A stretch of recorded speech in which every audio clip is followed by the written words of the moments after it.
Of mistake. The Halifax Firefighters Union says a mix-up over protective gear is just one example of gaps in the wildfire preparation. And Nova Scotia nostalgia. A Toronto artist is highlighting summer road trips on the East Coast. Mugginess continues into Thursday. A sluggish start, then some sunshine and a few showers and storms developing. Your full forecast is coming up.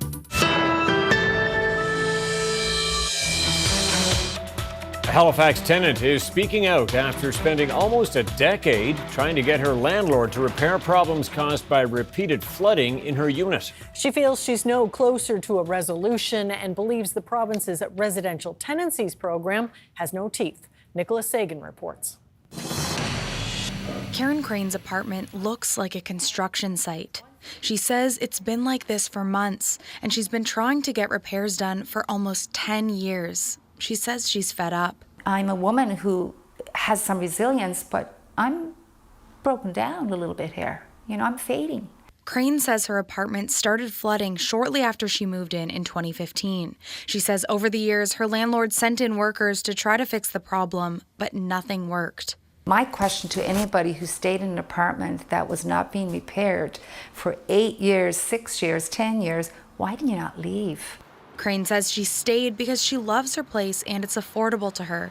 But after turning to provincial and municipal bodies that didn't enforce the repairs, she feels the system has no teeth. The government got to do something. They got to be more aware, and it needs to be now, not later.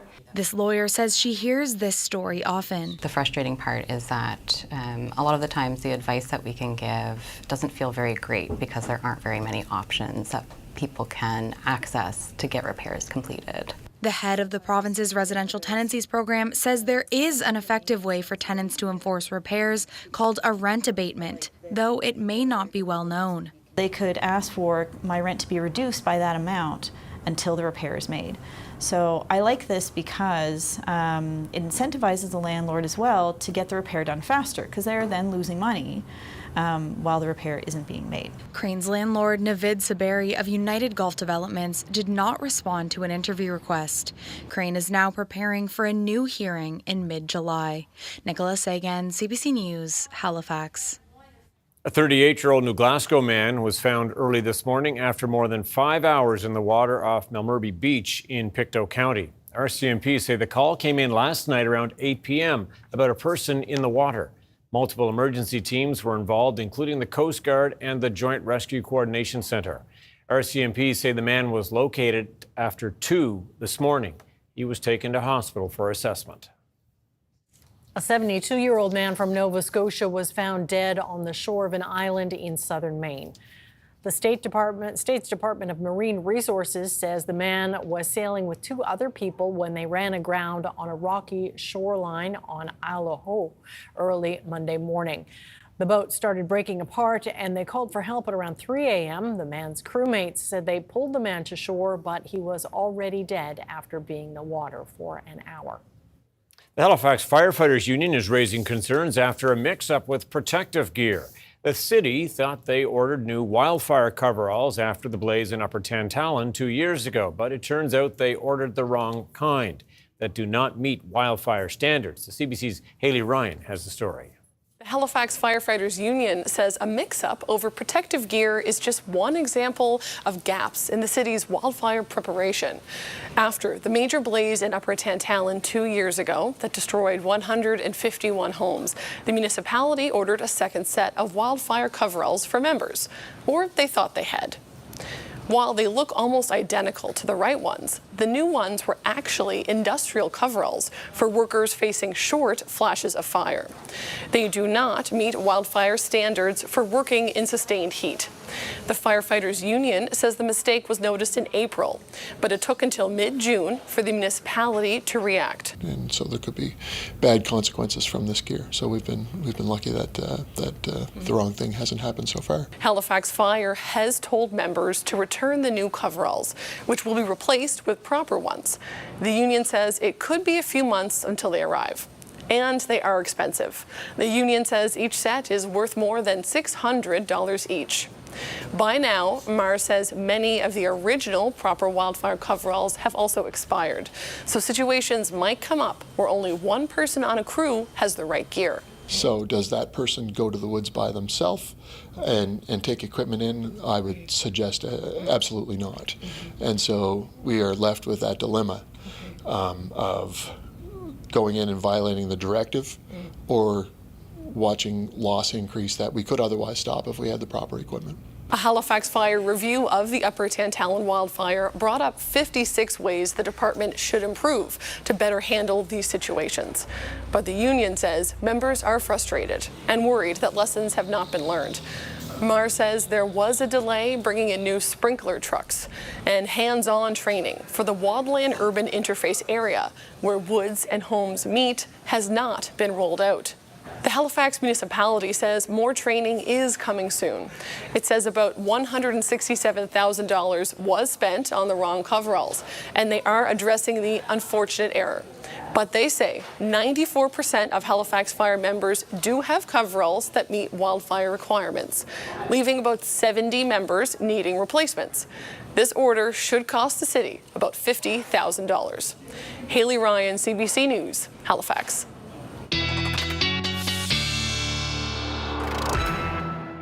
And here now with our first look at the weather forecast is Ryan Snoddon. It's a warm and muggy day today. Yeah, and another one shaping up for tomorrow, Tom and Amy. Thanks so much. And the high temperatures today were warm enough. Then we had to add the humidity on top, which really made it feel quite uncomfortable. Mid to high 20s and a couple of 30s at the Pictou County area, also Greenwood, and very close and getting to 30 in a few backyards across Cape Breton as well. Cooler in the onshore winds towards the south and west. That's the case again for tomorrow. Southerly flow that's going to keep temperatures in the high teens, low 20s, closer to the Atlantic coastline. Work your way inland. We're finding mid to high 20s and a few 30s. And again, when you factor in the humidity, it's going to be feeling more like the mid 30s, especially in those warmest spots. And the muggy meter, yeah, it's sticking around. It will be sticky right through Thursday, dropping off Friday into Saturday with a pleasant air mass and then spiking again. Very summer-like 7-day forecast, and we'll talk about that with your full details coming up. For sure. Okay, thanks, Ryan. Thank you. Well, the ferry service between Nova Scotia and Prince Edward Island was disrupted again this week, continuing a rocky start to the season. On Canada Day, at least one crossing was affected by a problem with the bow visor on one of the ferries, and earlier in the week, another technical issue canceled several other crossings. Drivers and foot passengers arriving for early sailings had to change their plans due to the cancellations. If I have to drive around, I will, but I prefer not to because I enjoy, it's nicer on the ferry. Or we can drive back on the bridge and go that way. But we wanted to try your ferry and see what it was like. Last week, about a dozen crossings were canceled because of unusually low tides. A Quebec-based airline that started flying between Halifax and Sydney last fall is ending those flights. Pascan Aviation added the route in October, but in a news release, the company says those flights will end July 20th. It says there was not enough demand for flights between Halifax and Sydney. Pascan says anyone who booked flights after the 20th will get a full refund.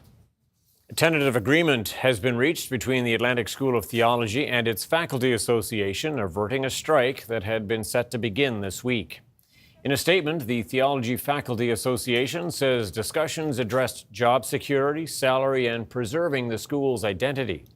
The agreement ensures that students' academic activities will not be interrupted.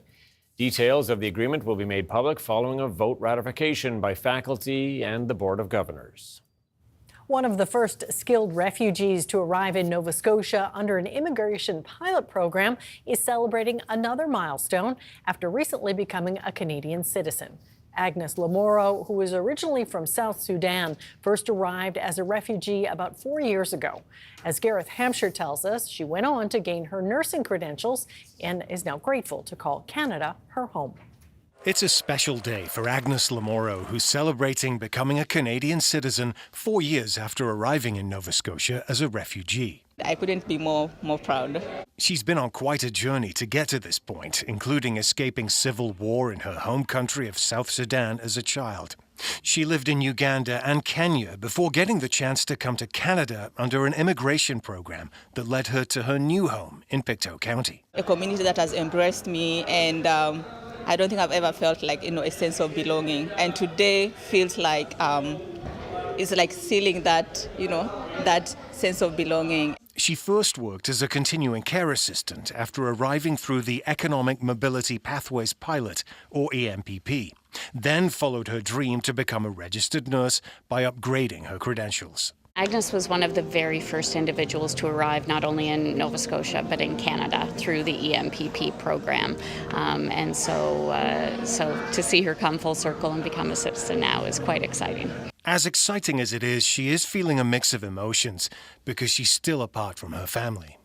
My family all is, in the refugee camp, and knowing that the challenges that they go through every day, and not being able to do anything about it, it's quite heartbreaking. But now she's hoping her brother Jacob and sister Sylvia can join her in Canada.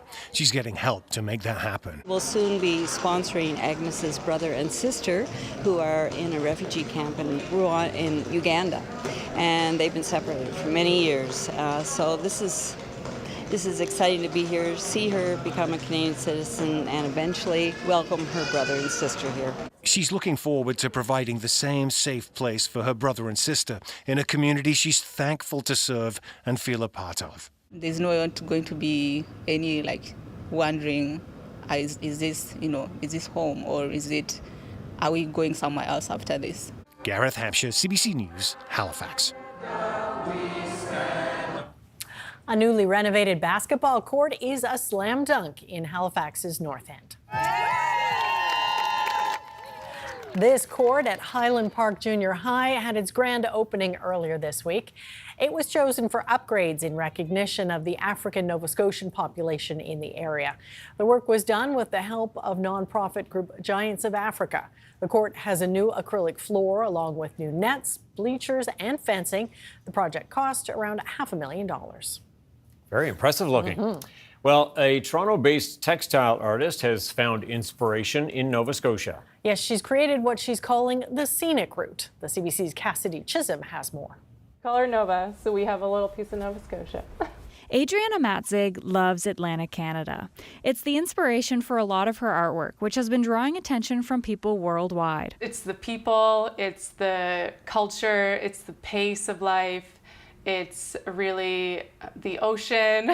The Toronto-based textile artist spent 5 years in Nova Scotia while finishing her degree in photography at NSCAD. But when her job took her back to Ontario, she just couldn't forget the East Coast. It's extremely nostalgic when we go back and visit friends and family in Halifax and in Nova Scotia. So this series really came from those nostalgic feelings of summer road trips that we used to do when we lived there. The series she's talking about, The Scenic Route. It's a punch needle embroidery series depicting Atlantic Canada, with each piece capturing a moment in time. A lighthouse route road sign, a basket of fish and a beer, a distinctive grocery store board on the side of the road. The in-between moments, which she says have resonated with people around the world. I've actually had people reach out to me and say, this brings a very specific memory for me. Thank you for creating this work. And it's so special because these are my memories, but I guess the way that I've presented them, it's universal enough that people can experience them as their own. Her series has done so well that it was even picked up by an Italian design magazine in April. To have my work in the Living magazine for Design Week in Milan was just like a dream come true. Matzig has expanded the series with 4 more pieces, which will be featured at Tacit Collective in Toronto. I think there's more to be said in terms of Nova Scotia as a place. I think I could always make more pieces to represent Nova Scotia. There's so many facets to it, not just road trips. I think there's more to be said in the series, and there's more to share, and I want to keep making people happy. Cassidy Chisholm, CBC News, Halifax. Yeah, speaking of the scenic route, pretty Chickadee iconic. Peggy's Cove, yeah, for sure. Ryan is up next with the full weather forecast. Stay with us.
All right, feeling like summer for sure. Another muggy night tonight. I know, and tomorrow you're talking about maybe some thunder and lightning? Yeah, as the mugginess continues, we'll get the daytime heating going, and when the sun comes out and there's just so much energy in the atmosphere, we will see things bubbling up, chance for showers and storms, and then the mugginess fading towards Friday and Saturday before building back in again. So, yeah, as I said, very summer-like out there, and tourism season in full swing. Have a look at this. Our webcam video from beautiful Lunenburg. Lots of folks on the go there now, and a popular spot, as it should be. Beautiful spot, beautiful evening in Lunenburg. Now, as we look at the temperatures out there right now, it's a comfortable 21 degrees in Lunenburg, but again, feeling warmer than that. We'll show you the humidex in just a second. 27 from through the valley and into inland Halifax County, Antigonish, Port Hawkesbury, Sydney. Also near 27. Note the dew point values. So this really telling the story for how comfortable it's feeling, and it's feeling oppressive for northern parts of the province with those dew points close to 20 and into the Halifax area as well. So as we look at the humidex, and you can see it is feeling into the low to mid 30s pretty much across the board. Cooler, of course, in the onshore winds where, yeah, that fog monster's been looming today. We've seen some drizzle, some showers down toward the southwest, Yarmouth and Shelburne County here. The clouds have now started to push back in for you folks in Cape Breton. We've got this frontal boundary that's moving through the region. That's where we're seeing all the active weather, but more mugginess building in behind this. So really not seeing much in the way of relief from that mugginess until we get behind this system. And that's where we've got some drier air waiting in the wings here, working its way over Hudson Bay into northern Ontario right now. And you can see the heat is on out west, back into the 30s, Alberta, Saskatchewan, pretty close to it in Winnipeg, Vancouver at 23. Even Iqaluit is at 20 degrees. So really summer in full swing across the country right now. Tonight, mostly cloudy. Fog patches rolling inland. The winds are going to be fairly light tonight, and we'll be looking at that sluggish start to Thursday, as a result of all that cloud and the fog. It's going to take some time. But it will retreat back to the coast throughout the morning. And so we'll see by lunchtime things really starting to clear, especially for northern areas, maybe a little bit longer before it retreats right back to the coast along the Atlantic coastline. Pleasant day in through Cape Breton as well. Note all the activity in through New Brunswick tomorrow. Nova Scotia, it's more of an isolated risk for showers and storms, primarily for the valley, inland Lunenburg County, Halifax County, Colchester, Cumberland, Pictou, and Antigonish. Those are going to be our greatest risks tomorrow. Can't rule out some showers also pushing their way into Cape Breton, and I think the clouds remaining pretty stubborn for you folks as well through the first half of the day. Then some sunny breaks into the afternoon. Note the southerly winds here, keeping temperatures cooler for Richmond County. We're going to be into the mid to high 20s, though, for a good portion of Cape Breton tomorrow, and a pretty pleasant day overall. But again, feeling into the mid 30s at least, with the humidex maybe pushing towards 36, 37 in through Sydney. Antigonish to New Glasgow, Pictou, back towards Truro. These are going to be likely our hottest spots tomorrow. Best chances for near 30 degrees will be here with that sunshine. Onshore flow keeping temps a bit cooler in through Halifax County, but we'll be into the high 20s, inland Halifax County and back into the valley as well. Onshore winds, Yarmouth, Shelburne, Liverpool, and those are going to obviously keep the temperatures cooler as that fog does retreat back to the coast. Okay, so now as we look ahead to Friday, another sluggish start, clearing into the afternoon, isolated shower chances, but again, the possibility is there as some drier air starts to work its way into the area. Cooler air aloft will be the reason that we're unstable on Friday, and the risk mainly for central and eastern areas, including Cape Breton, for those showers and storms to fire up on Friday. Mid 20s, we'll call it, 27 perhaps in Bridgewater.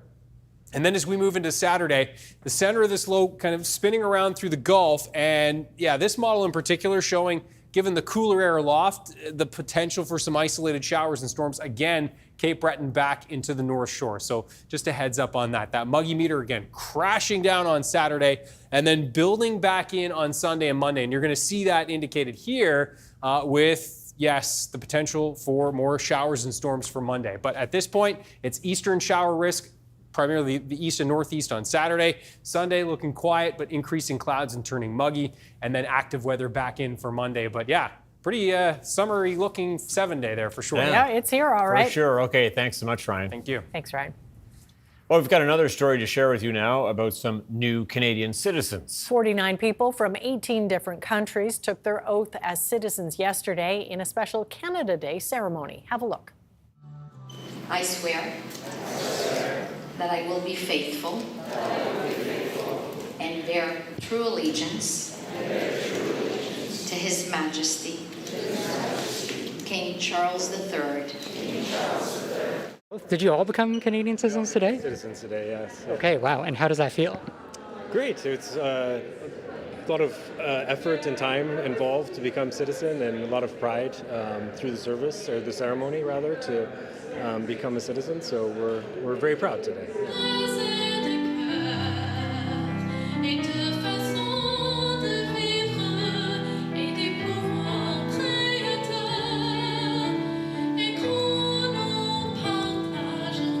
Overjoyed, overwhelmed, so many mixed emotions.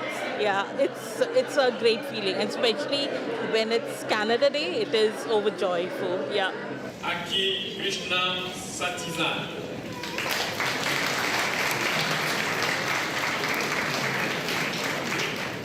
Christy Gay.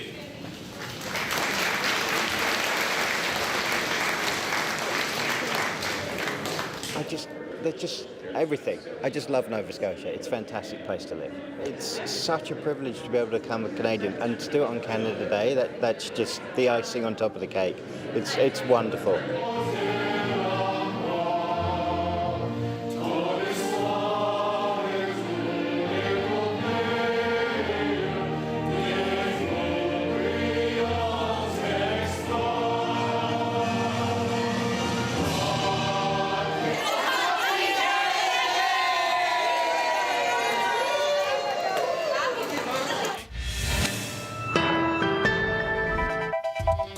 Coming up, meet the Nova Scotia teen using AI to help people detect a rare and uncurable eye disease.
An inspirational Halifax teenager is hoping to make diagnosing eye disease more accessible.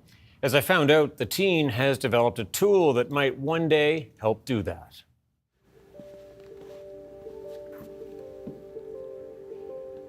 How much do you see? I have between 7 and 10 degrees of peripheral vision, and it's like looking through paper towel tubes. Are you legally blind? Yes, I am. My name is Harry Nickerson, and I have retinitis pigmentosa, which is a progressive eye condition that has no cure. At 16, Harry Nickerson would never say his life was easy. And yet you meet him and you see he's an optimist. Nickerson is not your average teen. He sees the world differently. He has to. Of course, it's always going to be hard, I know that, but I find you have to enjoy the moment, you know? You got to be able to put a positive spin on life, otherwise you're going to be absolutely miserable. It was very devastating because I especially didn't know if I was going to be able to compete in gymnastics anymore. Gymnastics was his passion, but at age 9, Nickerson started having recurring accidents at the gym, running into the bar, missing landings, and then a life-changing diagnosis, retinitis pigmentosa. It's a rare group of eye diseases that affects the retina. He asked, Mom, am I going blind? And you know, I would say that moment was even worse, the diagnosis, having to tell him, you know, we don't know, you are going to lose vision, you may lose it all, you know, trying to be as honest as I could. And really we don't know when. Devastation eventually gave way to a spirit of innovation for Harry, and a science fair created a spark. I didn't really want to waste this opportunity and do a baking soda volcano. I kind of wanted to do something a little more. This is what I came up with. It's a non-mydriatic retinal camera, which means it takes photos of your retina without the eye dilation drops that are normally required. And I did this using a computer I found in my basement, white and infrared LEDs, and a 20 diopter ophthalmic lens. Along with it, in the camera, I trained AI to look at photos of the retina and determine what eye condition they have. It's an unapproved prototype now, but advocacy groups say all research helps move the needle. Whether it's taking place at a high school, at a university, in another country, all of these pieces of information are coming together to sort of move us forward so that we can hopefully one day have more treatments and maybe even cures for the 1.2 million Canadians who have vision loss. 70% of vision loss can be prevented if it's caught early and treated. And so that really shows the importance of early diagnosis. But not everybody has access to that. And so a device like this is really trying to improve access for people no matter where they live in the country, no matter what type of eye disease they have. Around the time of Harry's diagnosis, his mother, Alexis, who was living with what she thought was another eye condition, was finally properly diagnosed. She, too, has retinitis pigmentosa. It's hereditary. Like for Harry, there is no cure. With less than 10% of his peripheral vision remaining, Harry has found a way to keep doing gymnastics. His coach now claps to tell Nickerson when he's approaching the floor. Another innovation, this one to keep Harry in a sport he loves. We thought it would hold me back a lot more than it did. Both mom and son now play competitive goalball. Harry is already the youngest member of Team Canada and is off to Brazil soon to represent his country. All of this giving Harry the confidence to dream big. I think it's more opened, I guess, my eyes to what I can do further in the future. I didn't really ever consider going into a field related to eyes or biology, or now I'm thinking about biomedical engineering, possibly. In her heart, Alexis is confident her son will make it in whatever he does. I think he's amazing. He has such an incredible drive. Like everything that he does, you know, fully. He's all in 100%. For the Nickersons, life is not easy, but the truth is they love it just the same. Maybe Helen Keller put it best. The most beautiful things in the world cannot be seen or even touched. They must be felt with the heart. Tom Murphy, CBC News, Halifax.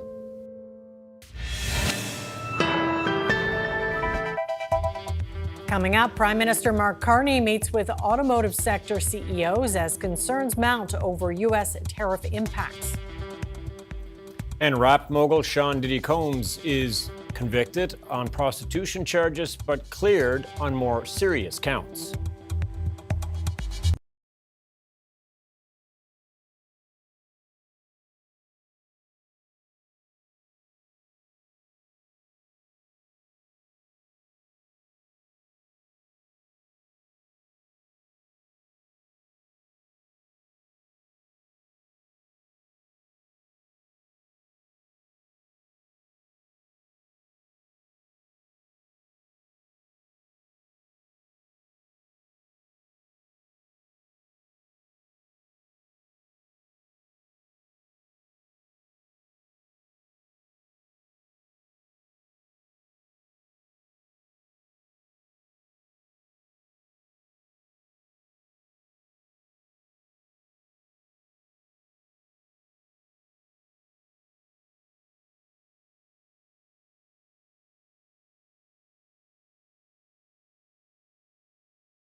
Welcome back. The Prime Minister has met with representatives of the big three automakers and the Canadian auto industry in Ottawa. The talks come as Canada prepares to resume trade negotiations with the Trump administration.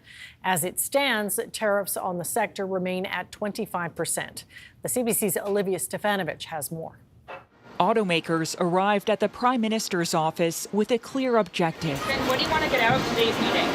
We're here to talk about the importance of the auto sector. We'll be discussing EV mandates, of course, as well as a range of other policies to make sure the sector succeeds. Do you think that's sustainable, though? Well, the EV mandate itself is not sustainable. The targets that have been established cannot be met. Since March, the big three North American auto manufacturers, General Motors, Stellantis, and Ford, have asked the federal government to repeal a mandate requiring all new vehicles to be emissions-free by 2035. Will you drop the EV mandate? The finance minister won't say if the government is willing to go there. We're always going to be there to support the industry and our workers. But Ottawa is facing pressure. So when I put tariffs on Canada, they're paying 25%, but that could go up in terms of cars. On top of threats of even more tariffs, the U.S. is set to phase out electric vehicle tax credits from the Biden era if President Donald Trump's so-called Big Beautiful Budget bill becomes law. Addressing these zero-emission vehicle mandates is key. We've been very worried and very expressive about that concern, that if those companies can't sell into the U.S.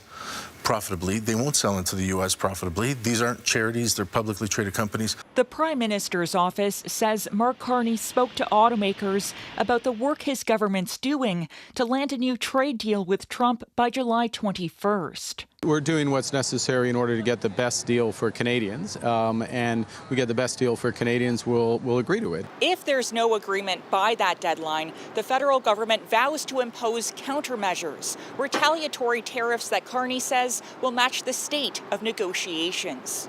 Olivia Stefanovich, CBC News, Ottawa. Sean Diddy Combs has been denied bail by a New York judge ahead of his sentencing. The music mogul was found guilty of prostitution-related charges, but he was acquitted of sex trafficking and racketeering offenses. The CBC's Jennifer Yoon has the latest from outside the courthouse in New York. After 7 weeks, 34 witnesses, and long, grueling days of testimony and jury deliberation, the jury has come to a verdict on the criminal case against Sean Diddy Combs. The music mogul was found not guilty of racketeering, not guilty of sex trafficking, of 2 counts against Cassandra Ventura, a former longtime girlfriend and a woman who only testified publicly under the name Jane. He was, however, found guilty of transporting these 2 women with the intent of prostitution, a charge that carries a maximum sentence of 20 years. But ultimately, he avoided life in prison, and you could see that he was happy in the courtroom. He nodded at the jury, mouthed thank you, even doing a prayer hands at them, and you could see the emotion from him, from his family, as he heard the verdict. Now, outside the courtroom too, his supporters, Diddy's supporters, were elated. They were celebrating, they were chanting, but there were also people who are concerned about what this verdict will mean for those who have experienced gender-based violence. I believe that this verdict is going to make the rest of the cases that come down the line a little more difficult to prove. It's very hard to get up on that stand for victims. Cassie got up on that stand. Jane got up on that stand. The jury didn't believe them. They believed that there was consent. Cassandra Ventura's lawyer, in the civil suit that she filed against Diddy alleging violence, also commented on the case. But we're pleased that he's been held responsible for something, which is something that hasn't happened in his lifetime.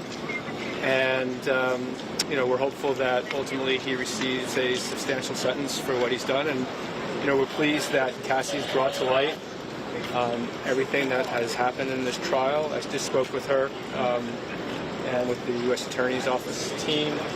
And she's in a good place. She's pleased that, again, that the jury has found him liable, guilty of 2 federal crimes. There are still dozens of civil cases filed against Combs. What this verdict will mean for those cases is still yet to be seen. Jennifer Yoon, CBC News, New York City. Militant group Hamas says it's studying a new 60-day Gaza ceasefire proposal announced by Donald Trump overnight. The U.S. president says Israel has already agreed to the terms. The CBC's Chris Brown reports. With so many dashed hopes for peace, in Gaza's Han Yunis, word of a new American push for a ceasefire was met with skepticism. Samir al-Masri said he wants a complete end to the war in Gaza, not another ceasefire that gets broken. In a social media post, Donald Trump, who's set to meet with Israel's Prime Minister in Washington Monday, said Israel had agreed to the necessary conditions to finalize a 60-day ceasefire, calling it a final proposal. Israel has refused to permanently end the war that began with Hamas's attacks on October the 7th, 2023, and Hamas has said it will not free the remaining 20 or so living Israeli hostages it's holding without a permanent end. There was nothing in Benjamin Netanyahu's comments Wednesday that suggested Israel's position has shifted. as he insisted Hamas can be defeated and the hostages freed. His foreign minister, though, sounded more encouraging. We are serious in our will to reach a hostage deal and a ceasefire. I have no idea what they cooked up. This former Canadian ambassador to Israel says Netanyahu has resisted ending the war because his governing coalition could collapse. 60-day ceasefire is where they were at last time when Bibi broke the ceasefire, and it broke because he wasn't prepared to negotiate the next phase, which was withdrawal of Israeli troops and more hostages come out. A statement from Hamas said the militant group is studying a proposal it received from mediators. Meanwhile, Israeli attacks on what it claims are military targets in Gaza continue to exact a horrendous toll on civilians, including a prominent hospital director, Marwan al-Sultan. His nephew said al-Sultan and other members of his family were wiped out by an Israeli strike on his apartment. His grieving daughter said she's calling on everyone to intensify efforts to end the war. Chris Brown, CBC News, London. Russia is continuing its bombardment of cities across Ukraine. The attacks came as the Trump administration said it's pausing shipments of critical weapons to Kyiv. U.S. officials say the Pentagon is concerned their military stockpiles are running low. The CBC's Crystal Gamansing reports. The weapons from the U.S. include much-needed missiles for Ukraine's air defense systems. Russia has launched strikes on Ukraine pretty much every day over the past 3.5 years since it launched its full-scale invasion. Ukraine's Air Force said during the month of June, Russia launched more than 5,400 drone strikes. Fedor Venislavsky, a Ukrainian parliamentarian and member of the Defense Committee, called the decision by the U.S. to halt weapons shipments very unpleasant and painful. The Pentagon said the weapons delivery was being halted because military stockpiles were too low. Now, it is unclear how long the pause will last, as an official American statement has not been made. However, yesterday, White House Deputy Press Secretary Anna Kelly said in a statement the move was about putting American interests first. Kyiv summoned an American diplomat in the capital to discuss the issue, as Ukrainian Defense Ministry issued a statement saying it is seeking clarity. Meanwhile, early this morning, fire and rescue crews were working at a strike scene in central Kharkiv. Kherson was also attacked. Local authorities there say 9 people were injured, 5 patients, a doctor, and 3 nurses during an artillery strike which badly damaged a hospital building. The Kremlin spokesperson, Dmitry Peskov, said the less U.S. weaponry is supplied to Ukraine, the closer the end of this special military operation will be. Crystal Gamansing, CBC News, London. Tibet's spiritual leader Dalai Lama has laid out rules for his succession. He says the centuries-old Tibetan Buddhist institution will continue after his passing, putting to rest speculation it would end after his death. The details come ahead of the leader's 90th birthday on Sunday. The CBC's J.B. Strachan has more. Days before his 90th birthday, the Dalai Lama announced he will have a successor and laid out how they will be chosen. The Gaden Phodrang Trust has sole authority to recognize the future reincarnation, he said. No one else has any such authority to interfere in this matter. That trust is a group of exiled Tibetans appointed by the Dalai Lama more than a decade ago. The Dalai Lama had previously suggested he might be the last in line, but he told followers he reconsidered after consultations with spiritual leaders and appeals from the public. The whole Buddhist followers, non-Buddhist followers, whosoever is interested in the Dalai Lama institution, they have asked the Dalai Lama to continue. Beijing is rejecting the plan. China annexed Tibet in 1951 and has tightly controlled the region since, and has long said it will choose the next Dalai Lama. The reincarnation of the Dalai Lama must adhere to the principle of domestic search and approval by the central government. Beijing and the Dalai Lama have feuded for years over who will decide about reincarnation. He represents a vision of freedom for the Tibetan people, which unfortunately, the authorities in Beijing see as a threat to their own rule. Yeah, His Holiness Dalai Lama. The decision is resonating here at this Toronto temple. This is us Tibetan people is important, We are continue keep our traditions. Toronto is home to about half of the roughly 10,000 Tibetans living in Canada, many pushing back on China's involvement. Why is Dalai Lama so important to you? Leave us alone. You already took our country. The Dalai Lama promised to leave behind clear instructions, but with two sides claiming authority over what's next, those instructions will clearly face challenges. Jamie Strachan, CBC News, Toronto. Thousands of customers across southeastern Australia are without power after a wild weather system battered the area for a second day.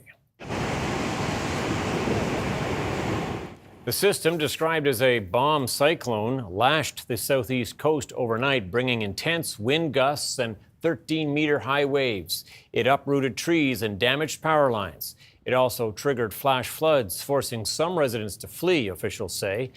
In some regions, roughly 1 month's worth of rain fell over 6 hours.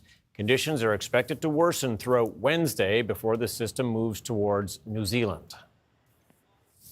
These are challenging times for some Indigenous businesses that depend on U.S. tourists. In BC, some are seeing a big drop in bookings as tariffs and tensions are keeping American clients away. Yasmin Renea brings us that story. That's a good fish. For decades, Métis fishing guide Dean Work has promoted his charters on BC's Fraser River to national and international clients, but he hasn't reeled in many Americans since the start of Donald Trump's trade war. We probably lost $250,000 in bookings this year. He's not alone. The Indigenous Tourism Association of Canada recently surveyed about 100 tourism businesses that are majority Indigenous owned or operated. Nearly 70% are reporting a drop in U.S. bookings. The association says U.S. tourists account for 30 to 35% of overall revenue, and that the industry could lose as much as $500 million this summer. Hundreds of jobs, if not thousands of jobs, are at stake here if the season does continue to see declines. So I didn't live off Western medicine. Talese Campo's tourism company takes people on nature walks, teaching them how Indigenous people use the land. She says about 1,000 corporate guests are no longer coming this summer. We've been building these relationships for the past 21 years, and to see them go, it makes me sad. The federal government says it's monitoring developments in this important sector and remains engaged with all tourism partners, including Indigenous partners. Over on BC's Sunshine Coast, an eco-resort owned by the Klahoose First Nation says U.S. bookings are thankfully still steady and that Canadian business has soared as people look to spend their dollars at home. We're probably up at least 40% from our Canadian market over last year. But he and others say U.S. business remains vital. His message to Americans? Yeah, please come. You're always going to be welcome to come stay with us here. As the industry hopes Indigenous culture and experiences can transcend geopolitical tensions. Yasmin Renea, CBC News, Vancouver. Canada's main stock index finished slightly higher today, driven partly by gains in the consumer cyclicals sector. Here's a look at the numbers as we head to break.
All right, one last chat about the weather. Everyone's talking about it this time of year, of course. Summer on the go. Oh, yeah, and it certainly seems to be a very summery stretch ahead of us. Yeah, that's right. It is absolutely a nice summery stretch. We've got mugginess that is in place. That always makes it feel like summer, of course. And then, yeah, those showers and storms in that mugginess. That's obviously what we're keeping an eye on as well. Have a look at our viewer picture of the day first and foremost. And as we zoom in Inverness, and how about this shot? Now, it's all about timing with photos, right? Yep. And how cool. The sun setting over Doug Fraser's yard, and he's got some sculptures there set up in Inverness. Kind of Stonehenge-like. Yeah, it is. He captured the sun. Yeah. Yeah, his wife actually snapped this, and thanks to Doug for sharing. Ryan's picks at cbc.ca. Now, as we look at the forecast for Inverness and across Cape Breton, temperatures anywhere from like 25 to 29 across Cape Breton on Thursday. Pretty much a similar story on the mainland, but again, a bit cooler along that Atlantic coastline with that southerly wind, which will be light, and that mugginess will be making it feel more like the mid to let's say 32 to 37 with the humidity is what it'll feel like on Thursday, especially in those northern-facing areas, and that chance for showers and storms developing into the afternoon. Similar story for Friday. Chance for showers and storms a little more isolated in nature and more confined to central and eastern areas, it appears, on Friday. Let's run you through the timeline. So there's the cloud tonight. Pretty stubborn start to the day, but we will clear into the afternoon. Isolated showers and storms. And then for Friday, a kind of a similar story. The showers and thunderstorms developing into the mid to late afternoon, primarily in the east, Halifax and east of that line. And then you can see for Saturday, this model in particular bubbling up some isolated chances for showers along the North Shore and into Cape Breton on Saturday, but it's a gradual kind of clear out throughout the afternoon. And we'll see temperatures mid-20s on Saturday, turning muggy again on Sunday, and it looks like the storms will be back and firing up again on Monday. That's summer, all right. Thanks, Ryan. Thank you. Well, an extremely rare yet colorful lobster has been caught off the coast of Nova Scotia. This rare catch is believed to be a cotton candy lobster. It gets its name from the mix of pink and purple hues on a blue background, resembling, well, cotton candy. The unique coloration is due to a genetic mutation that disrupts the normal expression of pigments in the lobster's shell. These lobsters are exceptionally rare, with an estimated occurrence of only 1 in 100 million. This one was caught off Ingonish on Monday by fisherman Danny Yusufer and his wife and his crew, his wife Nicole and their daughter Bailey. Prize catch for sure. Yeah. It sure is. That's it for us tonight. Thanks so much for watching. We'll see you next time. Good night. Good night.